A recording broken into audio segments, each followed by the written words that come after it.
Is there an omega plan at work here? Are we seeing a plan, an end-time plan, being played out that our country was specifically designed to be the agency to bring it about? I began to wonder about that, so I started putting together a timeline of events. Now, I didn't go very far back. I'm sure I could have gone a lot further back than I did. I just went back to an interesting date, September 11th, 1990, when Daddy Bush announced his plan for a new world order. And it just so happened a few years to the day, we had another event that happened. In between that, we have in 1999, Zahi Hawass discovers the tomb of Osiris. And then we have September 11th, 2001, when Junior Bush just so happened to be in office. And one of the greatest tragedies our nation has had took place. And I believe, without a doubt, it was an inside job.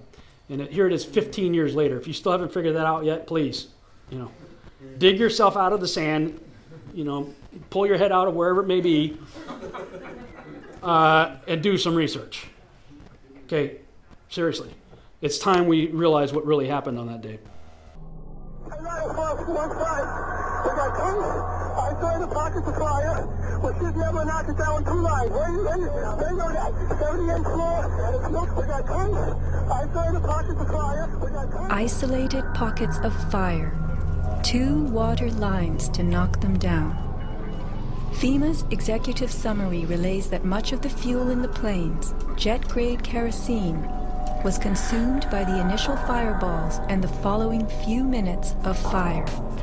The Twin Towers were composed of 200,000 tons of steel and 425,000 cubic yards of concrete.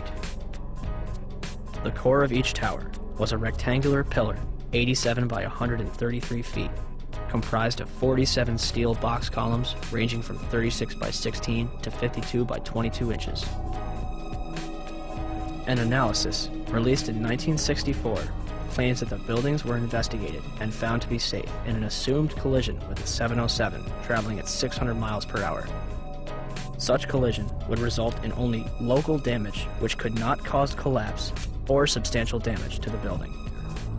Inside there was the core, a rectangle of 47 columns made of 4-inch thick steel at the base, thinning with increasing height. The cores combined might with ingenuity. The story we were told: this rock-like steel grid gave way because fire warped the trusses, causing the bolts to fail. As the trusses sagged and fell, the floors dropped with them. In its 2002 documentary, Why the Towers Fell, PBS creates a video model. Once the trusses fail, the floors they were holding cascade down with a force too great to be withstood. The result is what's called a progressive collapse, as each floor pancakes down onto the one below. What remains standing? The tall, indestructible core. Why does PBS fail to explain the complete disappearance of the Twin Towers cores? Since the black smoke coming from the buildings means that the fire was oxygen-starved and could not have reached its maximum temperature of 1800 degrees Fahrenheit, and steel melts at a much higher temperature of 2500 degrees Fahrenheit, nearly 700 degrees hotter than the maximum temperature of the fire, how could cleanup crews have found melted steel in the basements? Why did Fire Engineering magazine tell us that no steel building has ever been destroyed by fire? That the World Trade Center investigation was a half-baked farce? How do these firefighters describe the collapse of the North Tower? We started one, floor by floor, instead of popping out. It was if they had detonated. Yeah, If they were planned to take down a building. Boom, boom, boom, boom, boom, boom, boom. All the way down. Chief Albert Turry told me that there was another explosion which took place. So according to his theory, he thinks that there were actually devices that were planted in the building. Almost looks like one of those planned implosions. As if a demolition team set off. When you see the old demolitions of these old buildings, it folded down on itself and it is not there anymore. Generally speaking, for a building to collapse in on itself like that, it would seem to indicate that there could have been an explosion, a bomb planted on the ground that would make the building collapse within itself. By that evening, eyewitnesses and experts alike were rushing to defend the official narrative of events, claiming that raging jet fuel fires melted the steel inside the Twin Towers. I saw this plane come out of nowhere and just ream right into the side of the Twin Tower, exploding through the other side. And then I witnessed both towers collapse, one first and then the second, mostly due to structural failure because the fire was just too intense. Marlene Davis is the Dean of Architecture at the University of Tennessee. She calls the 110-story tall twin tower tube structures. That means there are no internal columns holding it up. You know, when we saw this yesterday, people said, oh my goodness, there was a bomb on there. There must have been a bomb that collapsed. Must have been a bomb below that finished the job. Well, it turns out we heard from experts who said that, you know what, the fire on those floors, probably 1,500 degrees. Steel can only withstand so much because the steel structure that holds the building up was on the outside, and essentially the building started to melt and it gave way and it toppled. Steel will melt. No steel building has ever been destroyed by fire. Just who was behind the terror attacks? Larry Silverstein became landlord on July 24th, less than 2 months before the attack. He then had control of the maintenance and security departments, and he began to replace security personnel. Silverstein brought Frank Lowy into the deal to become landlord of the underground shopping mall. Lowy is a billionaire who owns shopping malls in several nations.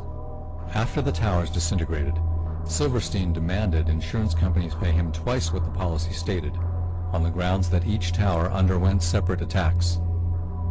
What a coincidence that after these guys got control of the World Trade Center, Osama bin Laden decided to destroy the entire complex.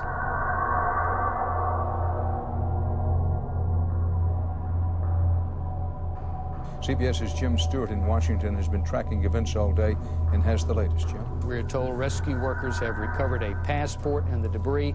It belonged to one of the dead hijackers. Another development on Saturday, New York officials revealed at a news conference here in the city that a hijacker's passport was found blocks from the World Trade Center crash site, if you can believe that. Well, Dan, not far from here, a passerby found the passport of one of the hijackers. Evidence this disaster scene is also a crime scene. These passports are so magical and so wonderful that, like Gollum's ring, they call to you. They call to who they want to find them, but not any normal mortal. No.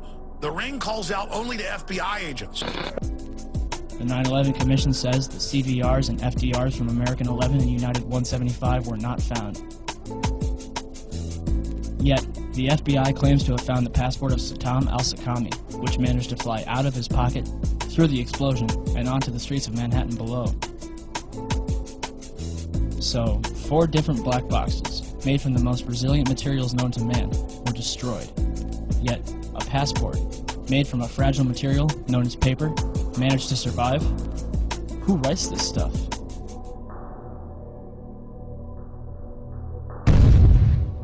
In 2006, during the trial of Zacarias Moussaoui, the FBI managed to provide a multitude of evidence that appears to have survived a catastrophic crash in near pristine condition. Among the exhibits were a red bandana and a Kingdom of Saudi Arabia driver's license. Although a 757 managed to obliterate itself upon impact, paper and fabric managed to survive without a scratch.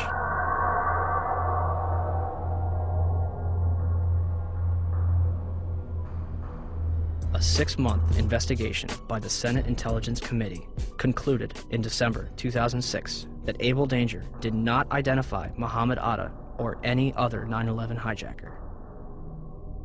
Can we be certain that the hijackers were radical Muslims on a suicide mission? Or is there a possibility that they were trained, funded, and protected in our own country? Where is this mysterious chart that purportedly says that Atta was connected in some real way to these other hijackers? We'd love to see it. The company responsible for the chart, Orion Scientific Systems, would claim that only 2 charts were produced and that Atta was not present on either one. These charts were all done by the data mining efforts. So the Orion Corporation lied to the Senate Judiciary Committee staff. All data mining efforts, and yet the company said to the Senate Judiciary staff, we don't have any of those charts, they're not ours. Well, here they are, and their logos are on each one of them. And last but not least, Muhammad Atta's father claimed to receive a phone call from his son on September 12th. On September 20th and 27th, Mueller admitted on CNN that there is no legal proof to prove the identities of the hijackers. So, if there's no proof that the hijackers were members of Al-Qaeda, or if they were even on the plane in the first place, what justification do we have for bombing Afghanistan? Why 9/11? Why is it that specific day? Well, I showed you Revelation 9/11. That's a pretty good indicator. But I'm going to suggest there may be another one why that is a target date. And it relates to the birth of our Savior. Amen. I believe our Savior was born on September 11th. I believe he was born, and I know people have different views on this. Some say the Feast of Tabernacles. I've heard all the arguments. Mark Biltz makes a really good case for that. But I believe that he was born on the Feast of Trumpets, mainly because of this verse right here.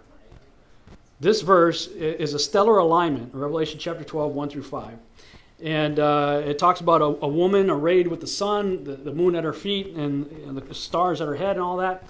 This exact alignment happened on September 11th, 3 BC. And to explain that a little bit more, I got a little clip here from Dr. Michael Heiser talking about this. The signs and symbols that are used in Revelation 12 are well-known astronomical symbols. Here's a superimposed picture over it. Now we have Scorpio and Libra, the scales, but in the ancient times this was one known as the dragon. You have a very small window of time where all of these things can be present at the same time, and where everything is accounted for. The sun was clothing the woman, the king star, king planet in Leo, the sign for the tribe of Judah.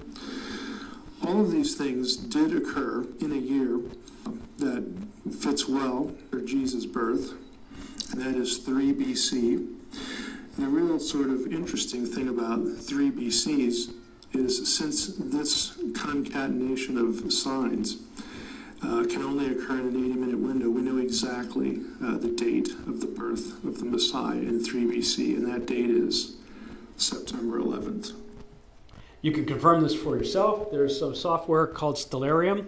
You can download for free. Stellarium.org, I believe, is the website. And the interesting thing about the software, though, is because the whole year, there's no year zero scenario, the way they reckon 3 BC is -2 in the software. So if you really want to get technical with it, you can set your viewing location in the software. So set your viewing location to Babylon. So that's where I believe the Magi were when they saw the sign. So set your location to Babylon. I would suggest you back the date off to about August 28th, -2. August 28th, -2. And then there's an option for you to step forward so you can watch each day's advancement happen. And you'll see a really amazing dance of the stars that takes place that leads up to that alignment, all coming together in perfect harmony for 80 minutes, which I believe was a time period that Mary was probably in labor giving birth, for 80 minutes on September 11th, 3 BC. It's extraordinary. But the moon at her feet is the giveaway. The moon at her feet is a new moon, which rules out tabernacles. Tabernacles is a full moon.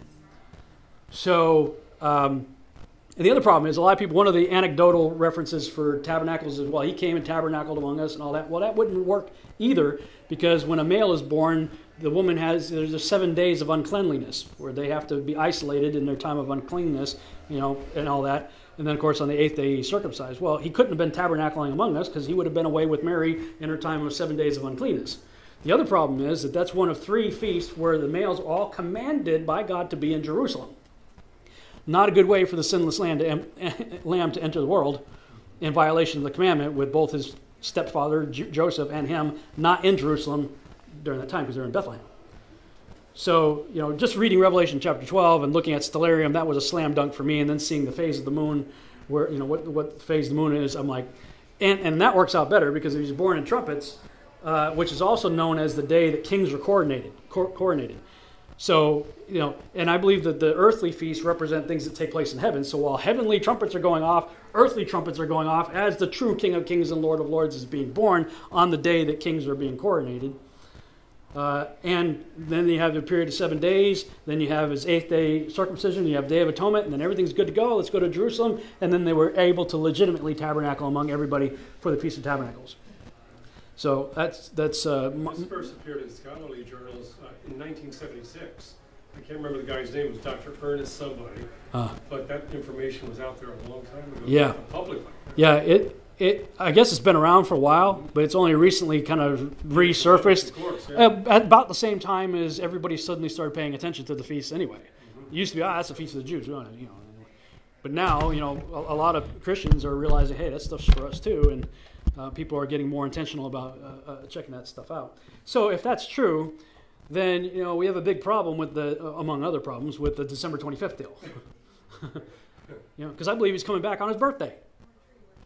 Well, yeah, it's, the Jeremiah 10 and all that. I mean, yeah, for sure. But the feasts, they are moedim in Hebrew. That means appointed times. That we are supposed to mikra. In Hebrew, mikra, that means rehearse.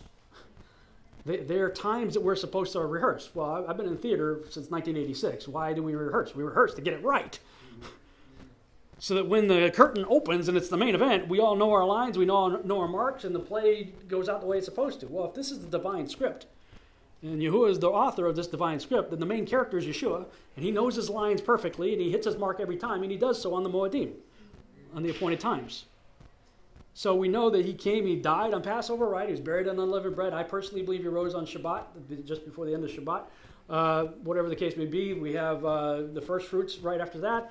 And then the Holy Spirit comes down on Pentecost. So he hit all the marks perfectly in his first coming. So it stands to reason he's going to hit the remaining marks perfectly as well. So we should be practicing if you believe we're in the last days. And if you want to celebrate his birth, nothing wrong with that. No command in Scripture to do so. But I mean, it's a good thing. He came into the world. That's awesome. Let's rejoice. Cool. Let's do it on the day he was actually born. Now, if you want to do it on an actual physical calendar date, that's tomorrow on our current calendar. I understand the issues of the calendar. I'll go crazy. But with our current Gregorian pagan calendar that we're using, I'm going to be saying happy birthday, Jesus, tomorrow on Facebook just to get everybody riled up.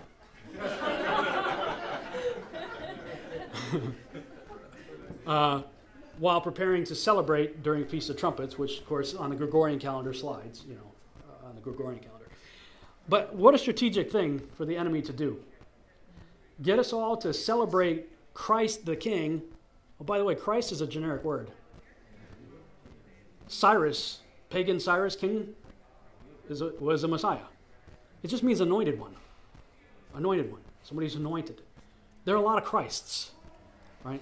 So when we're singing happy birthday to Christ the King, born this day on December 25th, I'm raising my hand and go, wait, who are we talking about here? We're talking about an anointed king, but we're not talking about Yeshua, the Son of God, the God of Abraham, Isaac, and Jacob. So who are we singing to on December 25th then, with a big phallic symbol in our living room? That's what it is. And we have them set up in our churches. And we point to Jeremiah chapter 10, and then people say, that's talking about idolatry. Well, hello? It says, the people go out to the field, cut down a tree, stand it upright, and deck it with silver and gold. They cut a tree, bring it home, deck it with silver and gold, and then bow down before it to lay presents, and then bow down before it to receive presents. Sure looks like idolatry to me, setting up as a centerpiece in your living room. And this is coming from a guy who loved Christmas. One of my favorite things to do is to lay under the Christmas tree and watch the lights dancing on the ceiling, smelling the pine. I love that stuff. Wow. But can you imagine singing It's the Most Wonderful Time of the Year now, on September 11th? In this country? Strategic, wasn't it? Yeah, pretty crazy. I'm going to play a video for you. It's about 20 minutes long now. That basically summarizes 20 years worth of time in 20 minutes. I call it the Omega Plan. This video, if you're interested, is actually, what's the matter, it didn't work? Yeah, it wasn't, hook that in. Okay. That'll, put that into your thing, that'll work for sure. Okay. It worked, it just was real loud. Okay. Just as you're watching this video, keep in mind all the things that we just talked about, right? All the stuff I just shared with you. Keep all that in mind when you're watching this video. What is at stake is more than one small country. It is a big idea, a new world order. We talk so much about dispelling myths. How about confirming one? What is this? Susie, this is the tomb of Osiris. The god of the underworld. This once extravagant mausoleum, a moat with 4 pillars engraved with hieroglyphics constructed thousands of years ago, was intended to be a shrine for the keeper of the afterlife. Polls have just now closed in 6 additional states, representing 66 electoral votes. We must follow no other course. Now it is a seed upon the wind, taking root in many nations. We will confront weapons of mass destruction. We will build our defenses beyond challenge, lest weakness invite challenge. This work continues. The story goes on. And an angel still rides in the whirlwind and directs this storm.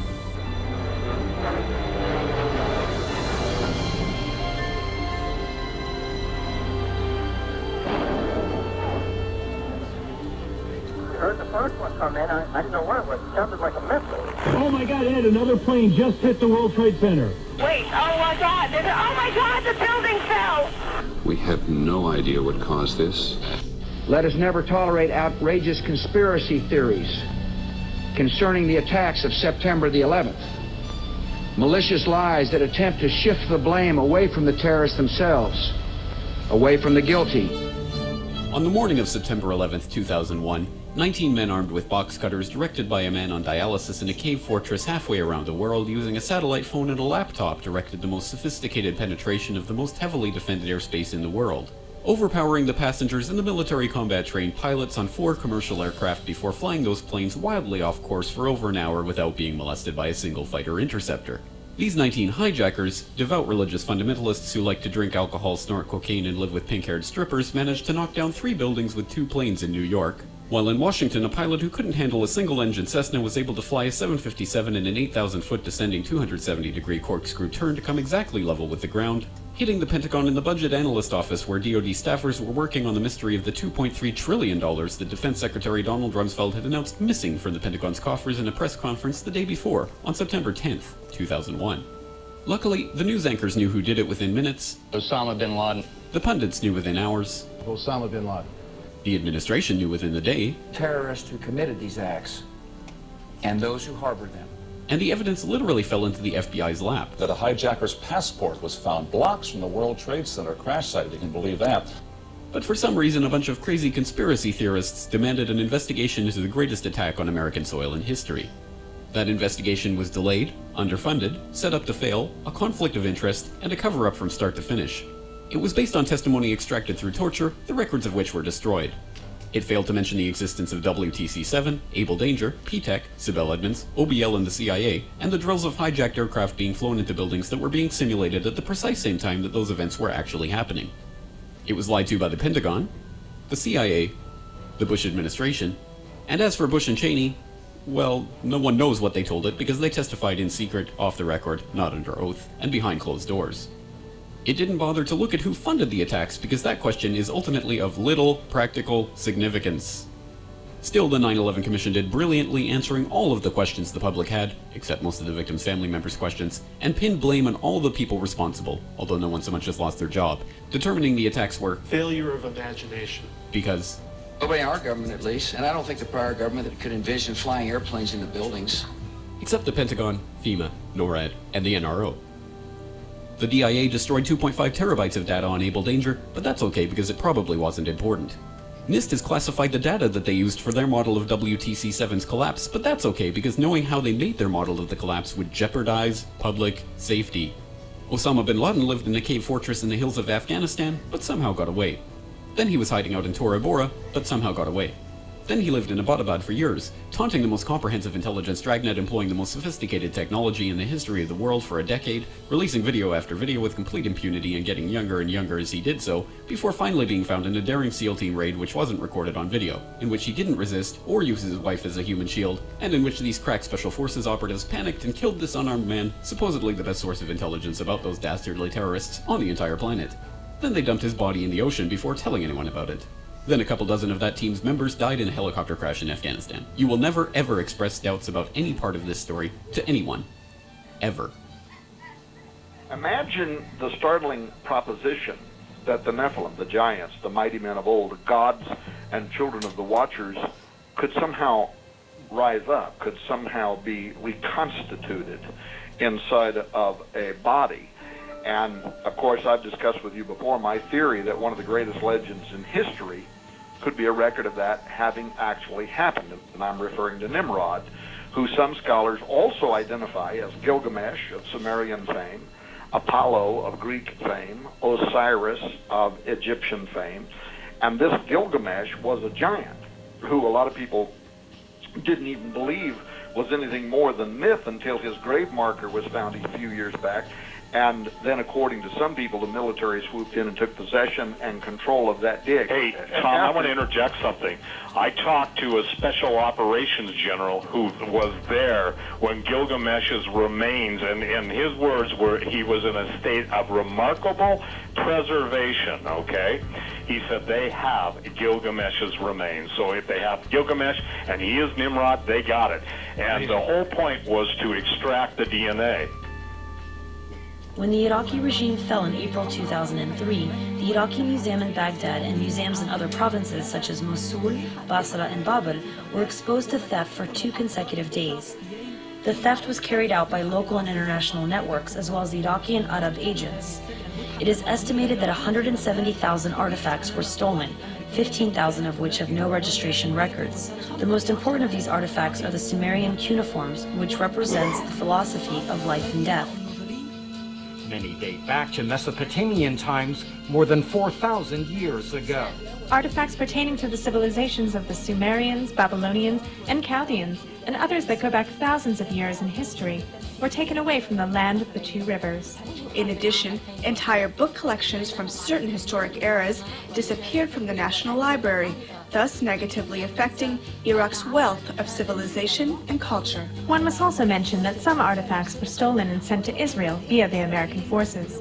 But American troops stood by as Iraq's heritage was plundered. One memorable moment that week was when Secretary of Defense Donald Rumsfeld dismissed the looting in Baghdad as unimportant. Freedom's untidy, and free people are free to make mistakes and commit crimes and do bad things. Many of the looters knew which objects they were looking for and where to find them. In other words, they were insiders. Investigations revealed that the main metal gate of the storage rooms was opened. It was not opened by force, which means a person who knew where the key was participated in the theft.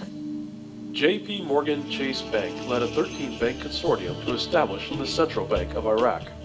De La Rue was brought in to print up the new Iraqi dinar. This currency has some of the most anti-counterfeit measures of any other currency on the planet, and yet it is completely worthless. Its current value is approximately $1,163 to $1 US. But from 1982 until about 1993, 1 dinar was worth $3.22. There are secrets that George W. Bush guards at least as carefully as any entrusted to a president. Secrets he's forbidden to share even with the vice president. Secrets he's held ever since his days at Yale, where in his senior year, like his father and his grandfather, he belonged to Skull and Bones, the elite secret society whose members include some of the most powerful men of the 20th century. President Bush has tapped 5 fellow bonesmen to join his administration. Most recently, the head of the Securities and Exchange Commission, William Donaldson, Skull and Bones, 1953. Bones is not restricted to Republicans. Yet another bonesman has his eye on the Oval Office. Senator John Kerry, Democrat, Skull and Bones, 1966. You both were members of Skull and Bones, a secret society at Yale. What does that tell us? Not much, because it's a secret. Is there a secret handshake? Is there a secret code? I wish there were something secret I could manifest. 322, secret number? There are all kinds of secrets, Tim, but one thing is not a secret. I disagree with this president's direction that he's taking the country. We can do a better job, and I intend to do it. You were both in Skull and Bones, the secret society. It's so secret we can't talk about it. What does that mean for America? The conspiracy theorists are going to go I'm wild. sure they are. I don't know. I haven't seen the web. Number 322?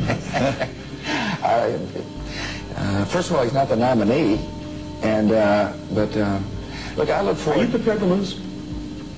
No, I'm not going to lose. Saddam, Saddam, Saddam, Saddam, Saddam, Saddam, Saddam, Saddam, Saddam, Saddam, Saddam, Saddam, Saddam Hussein. War and danger. Continuing danger. Hour of danger. Very, very dangerous world. The evil terrorists. Terrorists, terrorists, terrorists, terrorists, terrorists, terrorists, terrorists, terrorists, terrorists, terrorists, terrorists, terrorists, terrorists, terrorists, terrorists, terrorists, terrorists, terrorists, terrorists, terrorists. Dramatic changes now beginning to occur. John Kerry with 77 electoral votes and George Bush with 66. These men are like this. The only thing that unifies them are skull and bones. Skull and bones will still keep control of the presidency. By our efforts, we have lit a fire as well.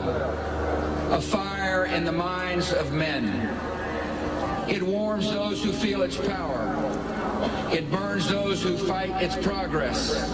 And one day, this untamed fire of freedom will reach the darkest corners of our world. The Bible says that Iraq, which was known in the Bible days as Babylon, will not only emerge in the last days, it will emerge as the wealthiest, most peaceful, most powerful nation on the face of the planet. So the question is, how do we get from the chaos that there has been over the last few years to the wealthiest country on the planet in the last days? Something must get better. Right. So people ask me, are we making Iraq safe for the Antichrist or safe for democracy? And it's a little bit of both.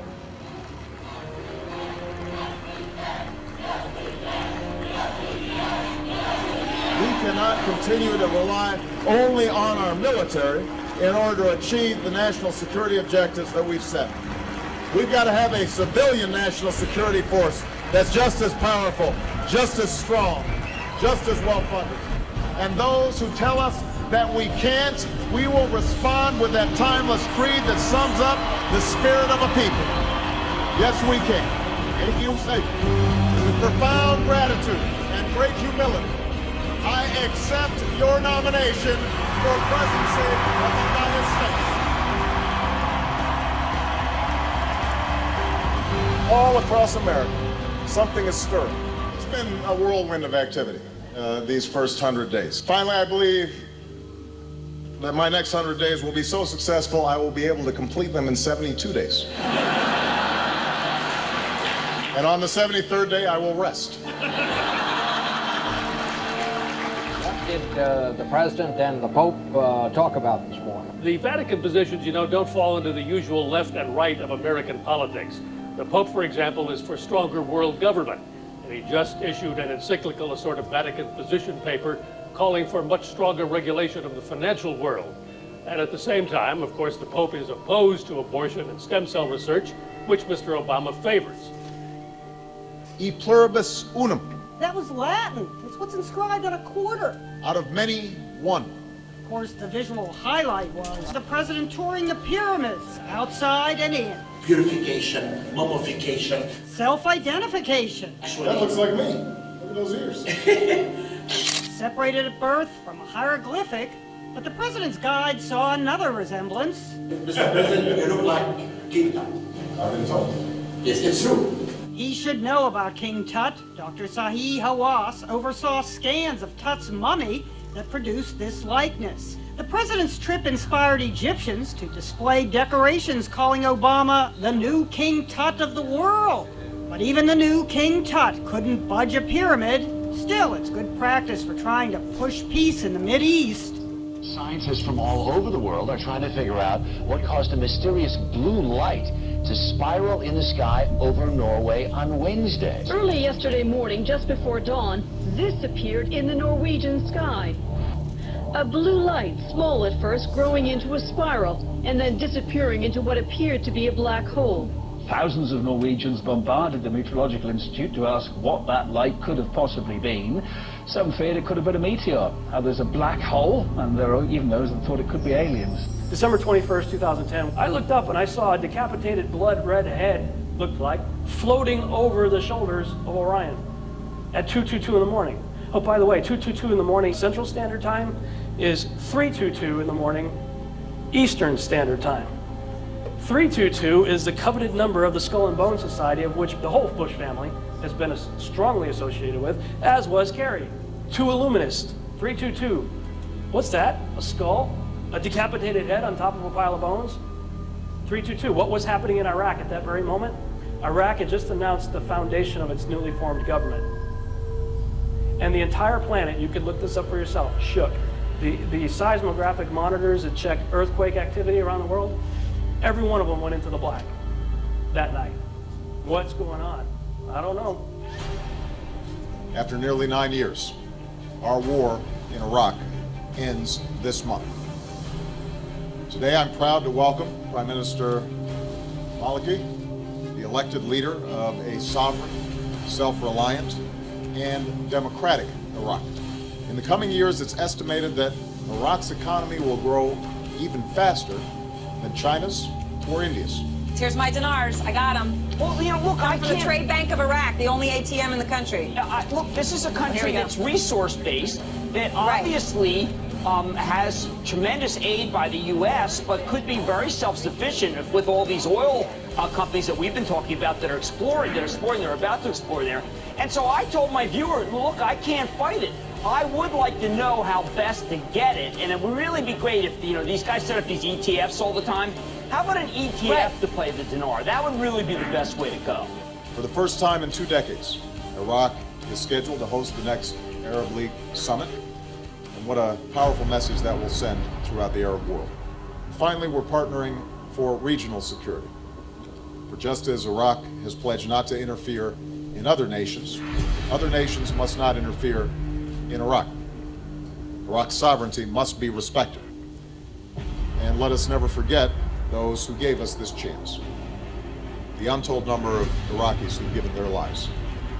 More than 1 million Americans, military and civilian, who have served in Iraq. Nearly 4,500 fallen Americans who gave their last full measure of devotion. Tens of thousands of wounded warriors, and so many inspiring military families. People ask me, are we making Iraq safe for the Antichrist or safe for democracy? And it's a little bit of both. This is an extraordinary achievement. Nearly 9 years in the making. We're building a new partnership between our nations. America continues to maintain a high presence in the country, with the largest U.S. embassy in the world located in the capital, Baghdad, with 15,000 members of staff. Before they leave, U.S. forces will have to transfer dozens of bases to the Iraqis and dispose of or ship out thousands of vehicles. Sometimes it's too cumbersome to bring a lot of this equipment back to the U.S., so a lot of it's left on bases. We're leaving over 500 military bases to the Iraqis, both to the Iraqi security forces and also to the government. This is a happy occasion for all of us. It is considered one of the most important days for the Iraqi army and Iraqis, which is the day of handing over Sania base from the friendly side to the Iraqi army. The journey that basically led me to standing here today really got started on December 21st, 2010. I mentioned it in the video there. My wife and I were out for a walk earlier in the morning. We're late-nighters. And at 2:22 in the morning, I look up and I see the moon turning blood red, looking like a decapitated head floating over the shoulders of Orion for 72 minutes. And, you know, having done a lot of the research on 72 and Nimrod and all that stuff already, and I'm looking up and seeing this, I said, honey, we got to get back. I don't know what's going on here, but this is serious.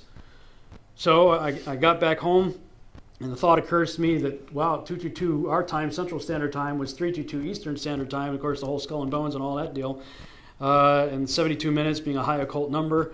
Looking up some stuff online and seeing that Iraq had just announced its fully formed government. It was nighttime here, daytime there. That's what's going on over there as this is happening here. Nimrod is a stellar representation. The occult usurped that, I believe, in the Gospel of the Stars. If you ever read the Gospel of the Stars or the Witness of the Stars, the original intended meaning of Orion is the Redeemer. It's Yeshua, but it was stolen, basically, usurped by the occult, and it became known as Osiris and as Nimrod, the mighty hunter. You know, so all that symbolism's there. Nimrod, the founder of Babylon, his stellar alignment head is coming back into place as his government says, hey, we're back in business again over there. And this is what really got me, because I started researching as soon as I got home. I had like 50 browser windows open. I'm checking all kinds of stuff, and I stumbled across this guy, Dutch Sense is his YouTube channel. He checks earthquake activity and HARP activity and stuff like that, and he's freaking out live on the air. Like, I don't know what's going on, folks, but like all the internet seismic servers that check earthquake activity right now, they're all going in the black. And that shot that I showed in the video was, I recorded that live. The whole world's shaking at that moment. And then right after that, we have massive fish and bird die-offs. Do you guys remember that? It was like front page news for a little while, and then it dropped off the page. But, you know, it was happening quite frequently. I mean, all these birds, and it was breed specific. It wasn't like a whole bunch of hodgepodge of birds. It was like one specific breed of bird dying by the hundreds, and one specific breed of fish washing up by the hundreds of thousands and millions and stuff. I mean, it was really bizarre, all that taking place. And then they say, hey, we need to add a 13th sign to the zodiac, and they had Ophiuchus, who was Asclepius. And in the mythology, Asclepius was known for raising people from the dead, specifically Orion. He got so good at it that he began to empty the domain Hades, such that the entity Hades got upset about it. So he tells his brother Zeus, hey, you got to do something about this guy. He's emptying my place down here. So Zeus says, okay, fine. He takes Asclepius, throws him up into the sky, and it becomes Ophiuchus, the constellation, according to mythology. So he's known for emptying Hades and raising Orion from the dead, and that's the 13th sign that they add to the zodiac. All of that happened right around this time period. Very shortly after December 21st, 2010. Remember everybody was talking about December 21st, 2012? The Aztec calendar stone, the Mayan, all that stuff? I believe our calendars are off by 2 years. Remember what I said about September 11th, 3 BC? In the software on the Gregorian calendar, it's reckoned as -2. Subtract 2 years from December 21st, 2012, and you end up with this. This went completely under the radar. Nobody was paying attention. I just happened to be at the right place at the right time to see what I saw and then go down the rabbit trail that followed. But can you imagine if all of this would have happened right after December 21st, 2012? Everybody, their dog and a talking parrot would be out there on the speaking circuit talking about this stuff. No, I believe that the software tells you Yeshua was born on September 11th, 3 BC, reckoned as -2, 2 years off. I think that's what the ancients saw. Just speculation. So what are we talking about here? Are we talking about the return of this guy? You be the judge. Looks like it to me, though. At least all the circumstantial evidence seems to be pointing that way. Thanks so much for watching. I hope you enjoyed this video presentation. If you did, please subscribe to my YouTube channel, like the video, and share it on your favorite social media sites. There's a lot more to come, so stay tuned, and we'll see you back next time.